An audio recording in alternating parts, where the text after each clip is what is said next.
Hello students, welcome to my channel make class by Kaushik sir. तो examination point of view से मैंने कुछ objective questions आपके लिए बनाया है, आप लोगों के लिए।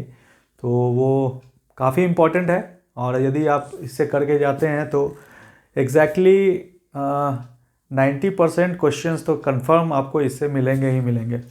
तो मैंने जितनी चीज़ों को पढ़ाया है मैकेनिक्स में, उसी के आधार पे मैंने ये क्वेश्चंस बनाए हैं। प्रीवियस ईयर भी कुछ हैं, मिक्स क्वेश्चंस भी हैं जो मेरे हिसाब से क्वेश्चन आ सकते हैं।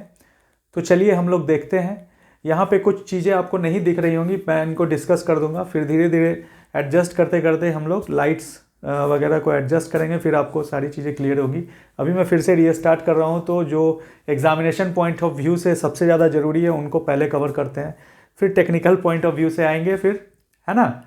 तो चलिए स्टार्ट करते हैं। कुछ इंपॉर्टेंट क्वेश्चंस हैं इंजीनियरिंग मैकेनिक्स के, और फरवरी 2024 एग्ज़ाम को पॉइंट में रख के मैंने इन क्वेश्चंस को डिज़ाइन किया है। जो 16 फरवरी को मैकेनिक्स का क्वेश्चन है, एग्ज़ाम है आपका 16 या 17 फरवरी को एग्ज़ाम है, उसी एग्ज़ाम को ध्यान में रख के मैंने ये क्वेश्चंस डिज़ाइन किए हैं। तो चलिए चलते हैं बिना किसी देरी के। सबसे पहला सवाल है, वेक्टर क्वांटिटी हैज़। अब वेक्टर क्वांटिटी और स्केलर क्वांटिटी के बारे में मैंने बताया था, दो तरह की क्वांटिटीज़ होती हैं, एक होता है वेक्टर क्वांटिटी, एक होता है स्केलर क्वांटिटी। तो स्केलर में क्या होता है कि सिर्फ मैग्नीट्यूड होगा, वेक्टर में क्या होगा, मैग्नीट्यूड और डायरेक्शन दोनों होगा। तो ऑप्शंस यहाँ देख लीजिए, magnitude only, direction only, magnitude and direction both, none of these.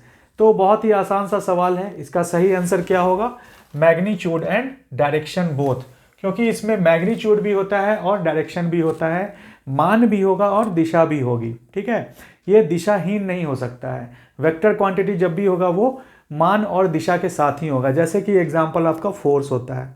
ठीक है, और स्केलर क्वांटिटी जो होता है उसमें सिर्फ मैग्नीट्यूड यानी मान होता है। तो उसका जो एक एग्जांपल दे सकते हैं, जैसे टेम्परेचर, तापमान, तापमान में सिर्फ मान बताइएगा 70 डिग्री सेंटीग्रेड, 60 डिग्री सेंटीग्रेड, तो आपका वो डिफाइन हो जाएगा। पर फोर्स में यदि आप बोलते हैं 5 न्यूटन, 6 न्यूटन और बताते नहीं है कि वो किस तरफ से लग रहा है, तो उसको डिफाइन नहीं किया जा सकता, वो 50% डिफाइन होता है। तो इसीलिए यहाँ पे मैग्नीट्यूड और डायरेक्शन दोनों होगा सही जवाब। ठीक है, दूसरा सवाल है, forces whose line of action pass through a common point are called dash forces. अब ये क्वेश्चन जो है, ये मतलब मैंने आपको सिस्टम ऑफ फोर्सेस पढ़ाया था, शायद फर्स्ट या सेकेंड यूनिट में होगा, फर्स्ट यूनिट में होगा। तो सिस्टम ऑफ फोर्सेस में बहुत सारे फोर्सेस होते हैं, एक प्लानर होता है, एक नन को प्लानर होता है, एक नन को प्लानर होता है। ठीक है, तो उसमें आपको दिखेगा प्लानर में क्या होता है, एक ही प्लेन में सारे फोर्सेस हैं, नन को प्लानर में एक ही प्लेन में सारे फोर्सेस नहीं हैं। ठीक है, उसके बाद होता है प्लानर में भी होता है कंकरेंट, कॉलिनियर को, उसके बाद आपको होगा नन कंकरेंट, नन कॉलिनियर, इस तरह के बहुत सारे मैंने बताए थे। तो यहाँ पे देखिए क्या बोल रहा है, forces whose line of action. Line of action का मतलब क्या हुआ, जो फोर्स के बिल्कुल सीधे दिशा में, बिल्कुल सीध में चलता हो, वो फोर्स का लाइन ऑफ एक्शन कहलाता है। तो जिनका लाइन ऑफ एक्शन किसी एक कॉमन पॉइंट से होके जाता है। ठीक है, बहुत ही सिंपल सा है। वैसे फोर्सेस जिनका लाइन ऑफ एक्शन एक कॉमन पॉइंट से होके जाता है, यानी कि एक पॉइंट है और इससे बहुत सारा फोर्स होकर के जा रहा है, चाहे अंदर आ रहा हो चाहे बाहर की ओर जा रहा हो, तो ये जो फोर्सेस हैं वो क्या कहलाते हैं। क्वेश्चन आपका यही पूछ रहा है, मान लीजिए F1, F2, F3, F4 है और ये सभी इस पॉइंट से होकर के जा रहा है, एक पॉइंट से। ठीक है, तो हम इन फोर्सेस को क्या कहेंगे, ऑप्शंस देख लेते हैं। कंकरेंट फोर्स बोलेंगे, कॉलिनियर फोर्स बोलेंगे, कोप्लानर कॉलिनियर बोलेंगे, या नन कंकरेंट फोर्स बोलेंगे। अब देखिए यहाँ पे ऑप्शंस थोड़ा सा कंफ्यूजिंग टाइप का दे दिया है। कोप्लानर कॉलिनियर, कोप्लानर कॉलिनियर से आप क्या समझ रहे हैं, कोप्लानर यानी होगा एक ही प्लेन में, तो यहाँ पे तो प्लेन की बात है नहीं। ठीक है, यहाँ पे प्लेन की बात है नहीं, पर यदि ध्यान दिया जाए तो इसको हम लोग थोड़ा सा टेक्निकली इसको हम लोग सोच सकते हैं कि क्या हो सकता है। ठीक है, तो कंफ्यूजिंग मैंने इसीलिए बोला कि यहाँ पे कोप्लानर कॉलिनियर और कॉलिनियर दोनों दिया हुआ है। ऐसी स्थिति में क्या करेंगे, क्योंकि कंकरेंट तो होगा नहीं। ठीक है, कंकरेंट वाले फोर्सेस का लाइन ऑफ एक्शन सेम होता है। कॉलिनियर फोर्सेस जो होते हैं वो एक ही पॉइंट से होके जाते हैं। ठीक है, तो कॉलिनियर फोर्सेस यहाँ पे सही आंसर होगा। आप चाहे तो कॉलिनियर भी मार सकते हैं, कोप्लानर कॉलिनियर भी मार सकते हैं क्वेश्चन आंसर। ये भी आंसर आपका लगभग सही है, बट जब एग्जाम में पूछेगा अगर कोई प्लानर और कोप्लानर की बात नहीं है और आपका कॉलिनियर दिया हुआ है तो आप इसी ऑप्शन को लेके चले। कॉलिनियर मारे या कोप्लानर कॉलिनियर मारे, दोनों आपका एक ही चीज को बताता है, ठीक है। सो कॉलिनियर फोर्सेस जो होते हैं वो आपका एक ही पॉइंट होता है जिससे होके उसका लाइन ऑफ एक्शन क्रॉस करेगा, ठीक है। तो सही आंसर ये हो सकता है। तीसरा क्वेश्चन है a couple is formed by. Question क्या बोल रहा है, a couple is formed by. मैंने बताया था कपल का यूज क्या होता है। कपल जो होता है जिस पॉइंट पे भी लगेगा, मान लीजिए ये कोई बीम है और इस पॉइंट पे एक कपल लग गया, क्लॉकवाइज या एंटी क्लॉकवाइज कपल होता है, इसका यूनिट होता है न्यूटन मीटर में, ठीक है। तो न्यूटन और मीटर किसका यूनिट हो गया, एक तरह से मोमेंट का यूनिट हो गया, फोर्स इंटू परपेंडिकुलर डिस्टेंस मैंने बताया था। सो न्यूटन मीटर क्लॉकवाइज या एंटी क्लॉकवाइज लगेगा। तो अगर क्लॉकवाइज भी लगता है यानी कि ये इस बीम को इस दिशा में ऐसे घुमा रहा है, इस पॉइंट के अबाउट इस दिशा में ऐसे घुमा रहा है, ठीक है। तो ऐसे घुमाएंगे यदि, या फिर अगर इसको हम इस तरह से भी घुमा सकते हैं न्यूटन मीटर में एंटी क्लॉकवाइज, तो ऐसे स्थिति में वो इस तरह से लगेगा। यानी ये दो प्रकार के आपके कपल हो सकते हैं। कपल एक क्लॉकवाइज होगा और एक एंटी क्लॉकवाइज होगा। तो आप ये देखिए, अगर ये क्लॉकवाइज कपल है, इस कपल को यदि हम रिमूव करें, इसको हटा दें, तो हम ऐसा बोल सकते हैं क्या कि ये कपल के बदले यदि हम लोग दो इक्वल मैग्नीट्यूड के फोर्सेस इस तरह से लगा दें, देखिए इस तरह से लगा दें, ठीक है, तो क्या होगा, वह उस स्थिति में भी मैं थोड़ा सा इसको इधर कर दूं, क्योंकि क्लॉकवाइज है ना, तो क्लॉकवाइज के लिए ये इधर से पुश करेगा, इधर से पुश करेगा, तो ये इधर से नीचे ढकेलेगा, ये इधर से ऊपर ढकेलेगा, तो ऐसी स्थिति में भी ये गोल गोल घूमेगा। तो यहां पे क्या दिख रहा है, हाँ, इन दोनों फोर्सेस का मैग्नीट्यूड जो होना चाहिए वो सेम होना चाहिए, मान जो होना चाहिए वो सेम होना चाहिए। ठीक वैसे ही एंटी क्लॉकवाइज में भी यदि देखें तो इसको यदि हम हटा देते हैं, यानी कि बीम को ऐसे घूमना है, एंटी क्लॉकवाइज घूमना है, एंटी क्लॉकवाइज घूमना है, तो यहां से एक फोर्स ऐसे लगेगा और यहां से एक फोर्स ऐसे लगेगा। ऐसी स्थिति में ये पूरा जो बीम है ये ऐसे ऐसे घूमेगा। तो यदि आप देख रहे हैं कि ये कपल को हटाने के बाद दो फोर्सेस लग रहे हैं और ये दोनों फोर्सेस जो हैं इक्वल तो हैं लेकिन डायरेक्शन में अपोजिट हैं। क्या है, इक्वल तो हैं पर डायरेक्शन में अपोजिट है। यहां क्लॉकवाइज के लिए भी आप देख रहे हैं और एंटी क्लॉकवाइज के लिए भी आप देख रहे हैं, इक्वल तो है पर डायरेक्शन क्या है, अपोजिट है। तो जो अपोजिट फोर्सेस होते हैं उनको हम लोग अनलाइक फोर्स बोलते हैं, और जो सेम डायरेक्शन में यदि फोर्स लगेगा उसको हम लोग लाइक फोर्स बोलेंगे। तो ऑप्शन यहां पे बहुत इजी हो जाता है आपके लिए। क्या बोल रहा है, कपल का फॉर्मेशन कब होता है, जब two equal and like parallel forces act करें। तो इक्वल फोर्स तो सही है पर लाइक पैरेलल फोर्स क्या सही होगा, नहीं। लाइक पैरेलल का मतलब क्या होगा, सेम इन डायरेक्शन। तो यहां पे कोई भी डायरेक्शन सेम नहीं है, एक ऊपर है तो एक नीचे है, एक नीचे है तो एक ऊपर है, ठीक है। तो डायरेक्शन अपोजिट होगा पर मैग्नीट्यूड सेम होगा, तो ये ऑप्शन आपका गलत हो जाता है। दूसरा ऑप्शन है two equal and unlike parallel forces, यानी कि फोर्सेस जो होंगे वो इक्वल तो होंगे लेकिन उनका डायरेक्शन क्या होगा, एक दूसरे के बिल्कुल विपरीत होगा। तो आपका ये आंसर बिल्कुल सही हो जाएगा। बोथ की तो बात हो ही नहीं सकती है, नन ऑफ दिस की बात नहीं हो सकती है, ठीक है। तो इस तरह से हमारा ये क्वेश्चन जो है वो सही हो जाता है। अब हम लोग आते हैं अगले क्वेश्चन की ओर। चलिए, लास्ट जो क्वेश्चन, थर्ड क्वेश्चन हम लोगों ने किया है वो उसमें आंसर बहुत जगह गलत भी दिया हुआ है, पर कॉन्सेप्ट को समझते चलो सब सारी चीज़ें क्लियर रहेंगी। लाइक और अनलाइक के बारे में डिफरेंस पता होना चाहिए, ठीक है, वहीं पे कंफ्यूज होते हैं। चलिए अगला सवाल पे आते हैं। क्या बोल रहा है, SI unit of forces. SI unit बहुत ही आसान है। एसआई यूनिट फोर्स का मैंने क्या बताया है, तो यहाँ ऑप्शंस देख लेते हैं। पास्कल, पास्कल ऑप्शन सही होगा क्या, पास्कल ऑप्शन जो है वो फोर्स का होता है यूनिट, तो ये ऑप्शन गलत हो जाएगा। टेस्ला, टेस्ला जो होता है वो मैग्नेटिक फ्लक्स डेंसिटी का होता है, ये गलत हो जाएगा। न्यूटन, ये बिल्कुल सही होगा क्योंकि फोर्स की यूनिट जो होती है वो न्यूटन ही होती है, ठीक है। और जूल तो होता है वो एनर्जी का रहता है, तो ये भी आंसर जो होगा वो गलत हो जाएगा। चलिए अगले सवाल पे आते हैं, बहुत आसान सा इससे पहले था। अगला सवाल है, the component of a force P at right angles to its direction will be. क्या होगा, यानी कि एक फोर्स है, ठीक है, और उस फोर्स का जो राइट एंगल पे कंपोनेंट होगा ठीक है, वो क्या होगा? तो राइट एंगल का कंपोनेंट क्या होता है? राइट एंगल का कंपोनेंट होता है, यानी कि मान लीजिए फोर्स कहीं भी जा रहा है, ठीक है, अब ये फोर्स हमारा P है, बोल क्या रहा है कि इसका जो कंपोनेंट होगा राइट डायरेक्शन में, राइट एंगल पे, वो क्या होगा? वो ये वाला कंपोनेंट हो जाएगा। और राइट एंगल पे है तो 90 डिग्री तो बनाएगा ही बनाएगा, ठीक है। तो राइट 90 डिग्री बनाएगा तो हम क्या बोल सकते हैं? P वाई के लिए हम लोग क्या बोलते थे? साइन 90, क्या बोलते थे? साइन 90। और x के लिए क्या बोलते थे? P cos 90, ठीक है, P cos 90 बोलते थे। अब आपको पता होगा इसका वैल्यू क्या होता है? P sin 90, P cos 90। तो इस हिसाब से आपका जो ऑप्शन होना चाहिए वो होना चाहिए 0, ठीक है। 0 इसीलिए क्योंकि हमारा यदि हम साइन में करते हैं तो साइन 90 की वैल्यू होती है 1 और कॉस 90 की वैल्यू क्या होती है? वो 0 होती है। तो 90 डिग्री अगर एंगल बनाएगा तो ये हमारा P cos 90 होगा, ठीक है। P cos 90 यानी cos 90 हमारा 0 है, तो इससे हमारा वैल्यू क्या हो जाएगा? 0 हो जाएगा। तो P का जो फोर्स है राइट एंगल पे, ये इस राइट एंगल के डायरेक्शन पे क्या हो जाएगा? वो हमारा 0 हो जाएगा, ठीक है। बाकी ऑप्शंस जो है वो गलत हो जाएंगे। चलिए अगला आते हम लोग क्वेश्चन पे। क्या बोल रहा है? The number of reaction components possible at a hinge support for a general loading.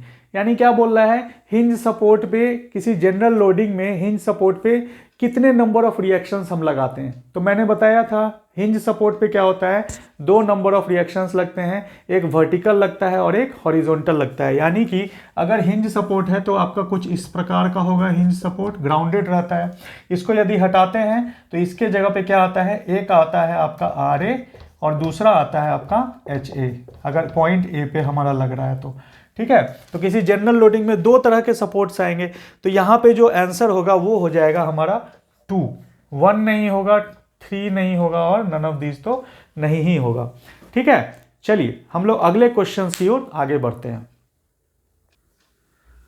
तो नेक्स्ट क्वेश्चन है हमारा क्वेश्चन नंबर 7। क्या लिखा हुआ है? The load which is distributed uniformly over the length of the beam is known as. क्या बोल रहा है? वैसा लोड जो कि पूरी तरह से डिस्ट्रीब्यूटेड है, कहां पे? पूरे बीम के ऊपर। तो पूरी तरह से डिस्ट्रीब्यूटेड होगा तो कैसा होगा? ये बीम हो गया मान लीजिए A से B तक, तो ये पूरी तरह से डिस्ट्रीब्यूटेड है और यूनिफॉर्मली डिस्ट्रीब्यूटेड है। यानी यूनिफॉर्म का मतलब हो गया उसकी वैल्यू हर एक जगह पे सेम है। तो यहाँ पे यूनिफॉर्मली डिस्ट्रीब्यूटेड इस तरह का होता है। तो हम लोग कौन से लोड को बोलते हैं? यूनिफॉर्मली डिस्ट्रीब्यूटेड लोड, UDL को बोलते हैं, UDL को। तो ऑप्शंस में खोज लीजिए UDL कहाँ है। पॉइंट लोड तो होगा नहीं, क्योंकि एक पॉइंट पे लगने वाला कोई लोड को हम लोग पॉइंट लोड बोलते हैं, ये तो होगा नहीं। UDL यहाँ पे मिल गया आपको भाई, तो आंसर हो जाएगा UDL। UVL होगा नहीं, क्योंकि यूनिफॉर्मली वैरिंग लोड बोलते हैं। वैरिंग लोड का मतलब क्या हुआ? हर एक जगह पे उसकी वैल्यू जो होगी वो अलग अलग होगी, यानी कुछ ट्रायंगल टाइप का बनेगा, कुछ इस प्रकार का। ये वैरिंग लोड हो गया, ठीक है। तो ये तो होगा नहीं, नन ऑफ दिस होगा नहीं, तो आंसर हमारा कौन सा हो जाएगा? UDL, ठीक है। बहुत ही आसान सा सवाल है। नेक्स्ट आते हैं FBD मींस। FBD बहुत ही इंपॉर्टेंट टर्म है। FBD का मतलब क्या होता है? ऑप्शन देखिए, फ्री बॉडी डायफ्रैगम। क्वेश्चन को, आंसर को करने से पहले क्वेश्चन के बाद ऑप्शंस को ध्यान से पढ़ना है, ठीक है। कितना कंफ्यूजिंग है यहाँ। डायफ्रैगम, डायफ्रैगम किसको बोलते हैं? डायफ्रैगम बोलते हैं छाती के अंदर जो होता है वो फैलता है, सिकुड़ता है, फेफड़ों को, फेफड़ों के फैलने सिकुड़ने को शायद डायफ्रैगम बोलते हैं। तो ये मेडिकल टर्म हो गया, टेक्निकल तो है नहीं, इंजीनियर्स का क्या काम है। तो डायफ्रैगम तो होगा नहीं, तो ये कैंसिल हो जाता है। सेकेंड है free body distance. Free body distance किसी काम का नहीं है, डिस्टेंस को क्यों करेंगे हम लोग मेजर, तो ये गलत हो जा रहा है।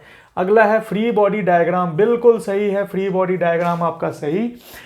चौथा नंबर है फ्री बॉडी डिस्प्लेसमेंट, बिल्कुल गलत। डिस्प्लेसमेंट, डिस्टेंस, डायफ्रैगम, इन सब की बात हम लोग अपने मैकेनिक्स में करते नहीं हैं, ठीक है। अगला जो क्वेश्चन है, आ जाते हैं हम लोग क्वेश्चन नंबर 9 पे। बहुत ही इंपॉर्टेंट क्वेश्चन है, फ्रिक्शन में मैंने शुरू में ही बताया था। तो क्वेश्चन क्या बोल रहा है पहले पढ़ लेते हैं। लिमिटिंग फोर्स यानी F, लिमिटिंग फोर्स क्या होगा? F होगा। Normal reaction between two surfaces R, two surfaces के बीच एक रिएक्शन फोर्स होगा, उसको R बोलेंगे। And the coefficient of friction mu has the relation. अब इन तीनों फोर्स के बीच, तीनों क्वांटिटीज के बीच में क्या रिलेशन है, एफ, आर और म्यू। ठीक है, तो हम लोग जानते थे फ्रिक्शन में क्या होता है, यहाँ पे कोई बॉडी है, मान लीजिए कोई बॉडी है, उसका कुछ वजन होगा, तो इसको हम लोग W बोल लेते हैं। अब इसके अपोजिट जो एक रिएक्शन फोर्स लगता है वो हो जाता है R, और मान लीजिए बॉडी इधर पुश हो रहा है कुछ फोर्स से, तो पुश हो रहा है तो एक फ्रिक्शन फोर्स इस तरफ अपोज करेगा, इसको हम लोग बोलेंगे F। ठीक है, और F बराबर जो होता है वो हो जाता है, और इस सरफेस की यदि coefficient of friction, coefficient of friction, her surface का कोफिशिएंट ऑफ फ्रिक्शन होता है, इसका मान लीजिए म्यू है, तो F बराबर जो हम लोग लिखते हैं वो लिखते हैं म्यू आर। क्या लिखते हैं, F बराबर म्यू आर। और फोर्स, फ्रिक्शन फोर्स जो होगा हमेशा बॉडी के मोशन के अपोजिट डायरेक्शन में लगेगा और सरफेस के ऊपर लगेगा। ठीक है, यहाँ मैं थोड़ा नीचे बना रहा हूँ, तो ये आपका R हो गया, यानी normal reaction between two surfaces, दो सर्फेस है, एक सर्फेस ये है और दूसरा सर्फेस ये है, इन दोनों के बीच में एक नॉर्मल रिएक्शन R ये लग रहा है। और क्या बोल रहा है, कोफिशिएंट ऑफ फ्रिक्शन, यानी कोफिशिएंट ऑफ फ्रिक्शन म्यू है। और क्या बोल रहा है, लिमिटिंग फोर्स। लिमिटिंग फोर्स हम लोग फोर्स, फ्रिक्शन फोर्स को ही बोलते हैं, क्योंकि वही फोर्स को रोकता है, यानी बॉडी को मूव करने से रोकता है। ठीक है, तो ये हमारा फोर्स ऑफ फ्रिक्शन हो जाएगा। अब आ जाते हैं ऑप्शन पे, आसान हो गया आपके लिए। क्या बोल रहा है, F is equal to mu by R, बिल्कुल गलत। F is equal to mu R बिल्कुल सही, क्योंकि हम यहाँ देख चुके हैं F बराबर म्यू आर होता है। F is equal to mu square R, गलत। नन ऑफ दीज गलत। बहुत ही आसान सा सवाल है, एक बार में आप टिक करेंगे और 1 नंबर आपको मिल जाएगा। ठीक है, चलिए अगले क्वेश्चन की ओर बढ़ते हैं हम लोग। Next question, question number 10th। तो क्या बोल रहा है, the SI unit of coefficient of friction is. क्या बोल रहा है, कोफिशिएंट ऑफ फ्रिक्शन का एसआई यूनिट क्या होता है भाई, यानी कोफिशिएंट ऑफ फ्रिक्शन का मतलब हो गया म्यू। जो मैंने बताया था ना कि हर एक सरफेस का कुछ ना कुछ कोफिशिएंट ऑफ फ्रिक्शन होता है, कोफिशिएंट ऑफ फ्रिक्शन होता है, जिसको हम लोग म्यू से डिनोट करते हैं। ठीक है, तो कोफिशिएंट ऑफ फ्रिक्शन क्या होता है, ये न्यूटन होता है क्या, न्यूटन मीटर होता है, न्यूटन पर मीटर होता है, या यूनिटलेस हम लोग कहते हैं। तो मैंने अपने लेक्चर्स में बताया होगा कि कोफिशिएंट ऑफ फ्रिक्शन जो होता है वो एक यूनिटलेस क्वांटिटी है, यानी ऑप्शन नंबर डी। क्यों है यूनिटलेस क्वांटिटी, इसीलिए यूनिटलेस क्वांटिटी है क्योंकि ये प्रोपोर्शनलिटी के बदले आता है। यानी हम लोग क्या बोलते हैं, मान लीजिए ये आपका आर है, किसी बॉडी के विपरीत डायरेक्शन में लग रहा है वो आर, और एक फ्रिक्शन फोर्स एफ, तो हम लोग ऐसा बोलते हैं F is directly proportional to R. अब जब प्रोपोर्शनलिटी का साइन हटाएंगे तो एफ बराबर म्यू आर हो जाएगा। ठीक है, एक ये भी है। दूसरा कि जो कोफिशिएंट ऑफ फ्रिक्शन होता है वो किसी सरफेस की, यानी किसी सतह के खुरदरेपन को वो बताता है। तो एक यूनिटलेस क्वांटिटी हम लोग लेके चलते हैं, बहुत कम वैल्यू होता है, 0.1 से लेकर के 0.9 के बीच में जनरली हम लोग देखते हैं। सो आंसर हमारा हो जाएगा यूनिटलेस। ये चीज़ें मैंने फ्रिक्शन वाले टॉपिक में बताई हैं। ठीक है, चलिए अगले क्वेश्चन पे आते हैं। Sliding friction is dash limiting friction. So sliding friction जो होता है वो हमारा क्या होता है, यहाँ 4 ऑप्शंस हैं, less than, greater than, equal to और none of these. So sliding friction जो होता है हमारा, स्लाइडिंग फ्रिक्शन जो होता है वो हमारा ग्रेटर देन होता है। क्या होता है, ग्रेटर देन होता है। लिमिटिंग फ्रिक्शन से हमेशा स्लाइडिंग फ्रिक्शन जो होगा वो बड़ा होगा। लिमिटिंग फ्रिक्शन क्या करता है, रोकता है किसी बॉडी को, और स्लाइडिंग फ्रिक्शन क्या करता है, उस बॉडी को फिसलने देता है। तो ज़्यादा जोर जो लगाता है वो फिसलने वाला लगाता है, स्लाइडिंग करने वाला, तो हमेशा वो क्या होगा, लिमिटिंग फ्रिक्शन से बड़ा ही होगा। ठीक है, एक सर्टेन पॉइंट तक वो बड़ा होगा, फिर उसके बाद आकर के वो इक्वल हो जाएगा। ठीक है, पर वो पहले बड़ा रहेगा, तभी तो वो उस डायरेक्शन में जा रहा है जिस डायरेक्शन में हम लोग स्लाइड कर रहे हैं। ठीक है, समझ रहे हैं बात को। So it will always be greater than limiting friction. अगला, centroid of a semi circle of radius R from its base is at a distance of.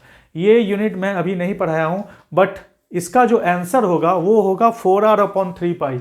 Options में पाई नहीं लिखता है, बहुत जगह 3 करके छोड़ दिया, जैसे 3r/5, 2r/4, 3r/4, तो मैंने भी यहाँ पे इसी तरह लिखा है। पर आप इस चीज़ को हमेशा से जानिए कि जो सेमी सर्किल होता है उसका जो आंसर होगा, उसका जो सेंट्रॉयड होगा वो होगा 4r/3 पाई के डिस्टेंस पे। कहने का मतलब ये है कि मान लीजिए एक सेमी सर्किल है, ठीक है, तो सेमी सर्किल कुछ इस तरह का है, आधा सर्किल तो इस सर्किल का एक सेंटर पॉइंट होगा जहां से इसका वेट जो है वो एक्ट करेगा, इसी को हम लोग सेंट्रॉयड बोलते हैं।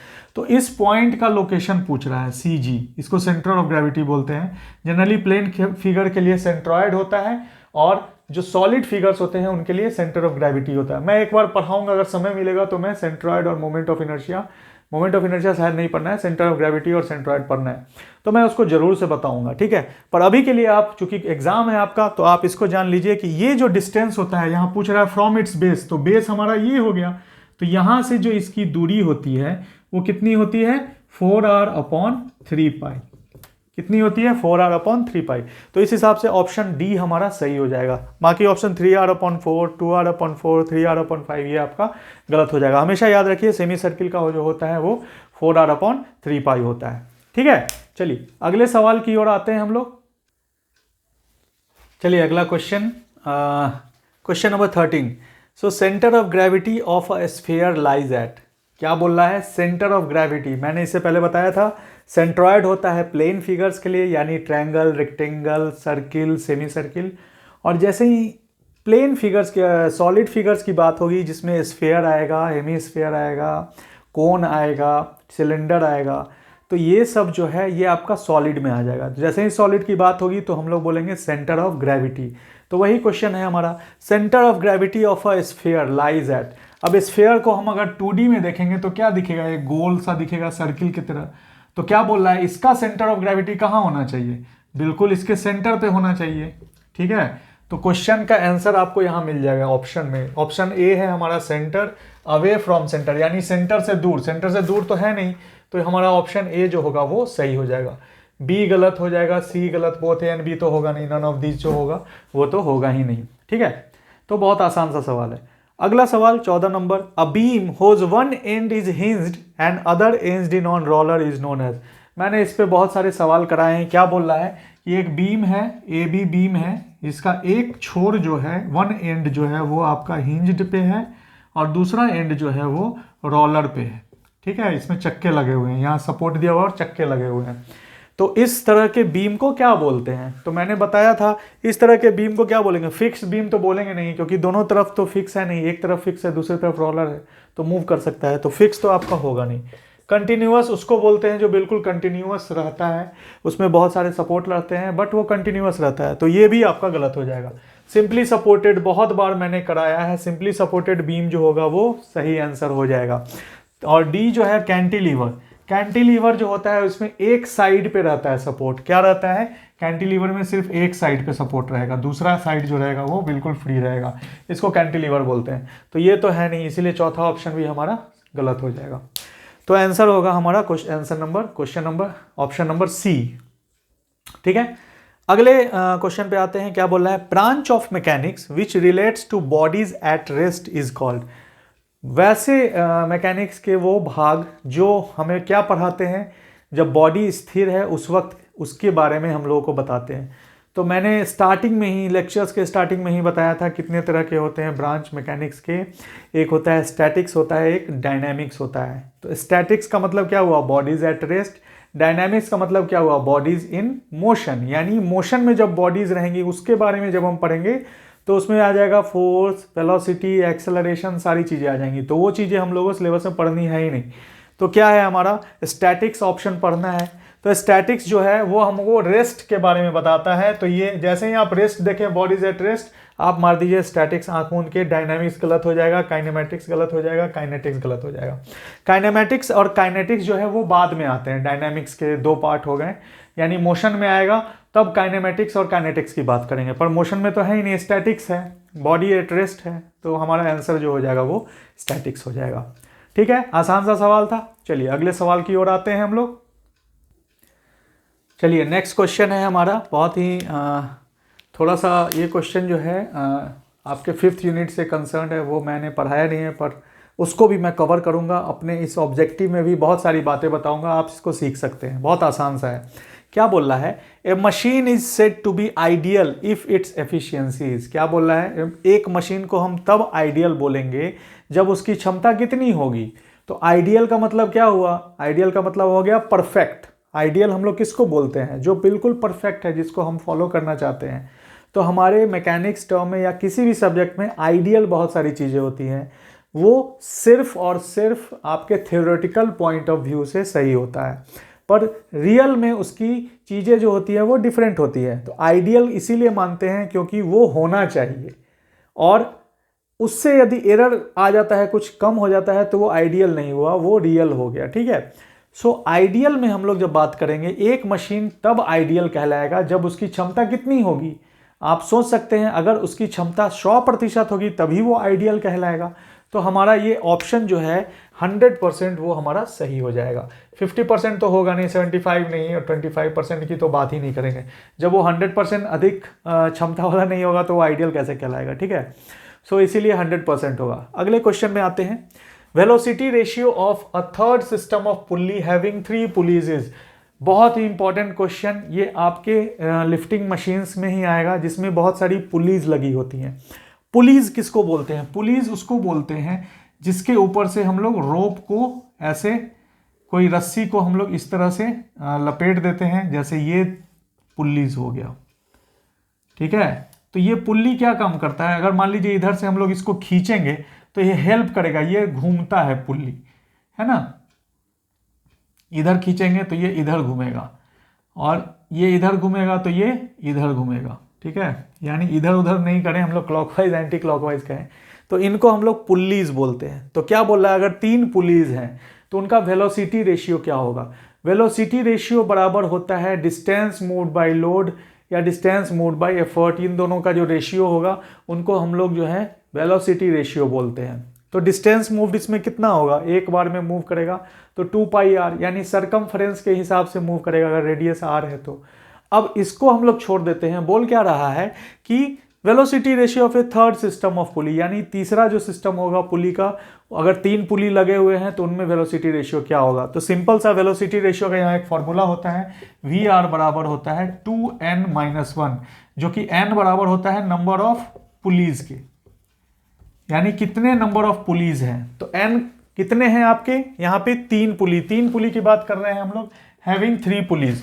तो हम लोग इसमें डालेंगे n बराबर 3, तो कितना हो जाएगा? 2 × 3 - 1, 3 दूना 6 में से 1 गया 5। सो यहाँ पे ऑप्शन देख लेंगे 5 कहाँ पे है, यहाँ पे 5 है, बी ऑप्शन सही हो जाएगा। 3 नहीं होगा, 7 नहीं होगा, 9 नहीं होगा, बहुत सारे जगहों पे गलत गलत बताएगा, पर फॉर्मूला आप याद रखें, VR = 2n-1, 3 system of police के लिए। ठीक है। सो यहाँ पे आंसर हो जाएगा, answer number B, option number B 5। ठीक है। अगले क्वेश्चन की ओर आते हैं।